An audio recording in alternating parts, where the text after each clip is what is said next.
Most people don't realize that the night before the O.J. Simpson verdict was read, Judge Ito, he got the verdict form from the jury, and everyone was shocked because the jury was only out a few hours, and people were expected to be gone for the weekend or whatever it was, or at least multiple days, and so it was just shocking. But hindsight being 2020 and the way that narratives go, everyone kind of feels that he had no chance of being convicted by that jury.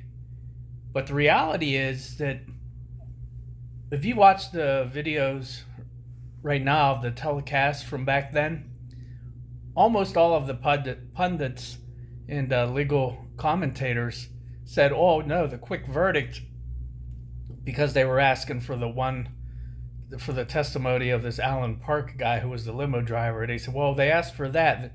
They all thought he was guilty. And the reason I remember it so clearly is I watched the whole thing anyways, but a couple of people had called me up because I told them earlier on, I'll bet them whatever they want. They could take guilty, not guilty. We put a price on it. And so when the verdict came back, as a joke, like a couple of the guys called me and said, hey, can I still bet that he's going to be convicted? I was like, no way, man, no way, because they knew that I wouldn't accept that bet.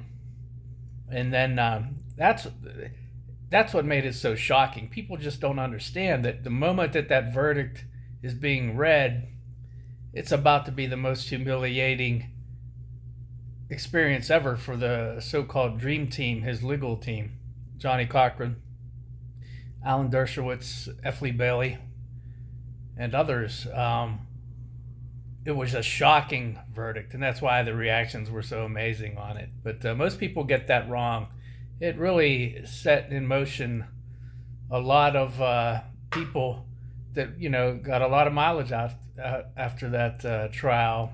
The TV news punditry class, if you remember that Greta Van Susteren, she was on television for a good 15 years steady after that, because she was covering the trial for MSNBC, I believe, at the time. I think she eventually went to Fox years later, but it was pretty fascinating, the whole trial. I have a couple more videos on that as well.